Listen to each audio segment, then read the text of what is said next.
الحب مش مجرد كلام ووردة حمرا وهدية غالية. الحب مشاعر جميلة بتقوينا على ظروف الحياة الصعبة.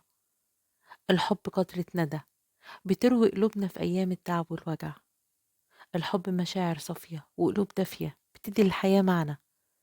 اوعوا تفتكروا ان الحب قاصر على انه يكون بين ست وراجل. لا، الحب سما جميلة بتغطي كل البشر. عود نفسك ان يكون في برنامج حياتك يوم واحد تعبر فيه عن حبك للي بتحبهم. خد ابنك في حضنك وساعده بمشاعرك وحبك. حسسه بالحب والأمان. خد بنتك وضمها ليك واديها حنانك وحبك. شبعها حب، لأن حبك ده هيحميها ومش هتدور عليه بعيد عنك، وهيساعدها تختار صح. هات لزوجتك هدية بسيطة كل فترة، مش لازم تكون غالية، وعبر لها عن حبك ليها. اهتم بيها وخاف عليها.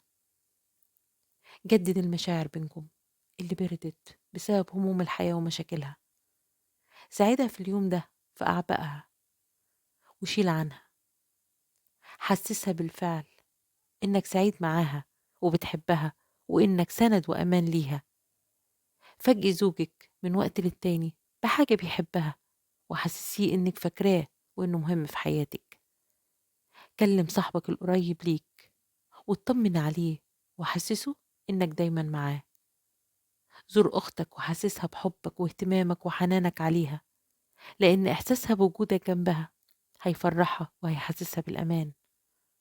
الحب مش مجرد كلمة بحبك يقولوها اتنين. الحب مشاعر بيقويها الفعل والتصرف ومراعاة مشاعر اللي بنحبهم والخوف عليها.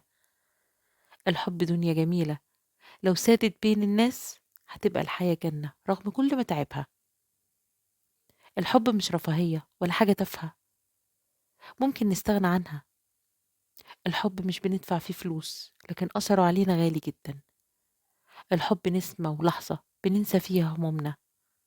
بننسى همومنا عشان نقدر نكمل حياتنا ونواصل. عيشوا الحب بمعناه الحقيقي، وبلاش دايما نختصره في العلاقة بين راجل وست.